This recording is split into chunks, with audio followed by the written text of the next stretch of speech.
Hi friends, இன்றைக்கி மாடி தோட்டத்தில் என்னென்ன பூக்கள்லாம் பூத்திருக்குன்னு பார்க்கலாம். இந்த டார்க் பிங்க் ரோஸ் வந்து நாட்டு ரோஸ்ன்னு நினைக்கிறேன். இதில் ஒன்று பூத்திருக்கு. அதுக்கப்புறம் பார்த்திங்கன்னா ரெட் ரோஸில் வந்து ஒரு மொட்டு இருக்குது. இது பன்னீர் ரோஸ் இப்போ தான் தழைஞ்சின்னு இருக்குது. மல்லிப்பூலேயும் ஒரு மொட்டு இருக்குது. பால்சமில் ஒரு பேபி பிங்க் கலர் பூ பூத்திருக்கு.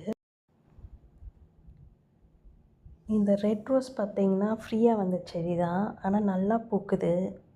வச்சு ஒரு 20 டேஸ் தான் ஆகுது. அதுக்குள்ளே 2 பூ வந்து நல்லா பெருசாகவே பூத்துருக்கு.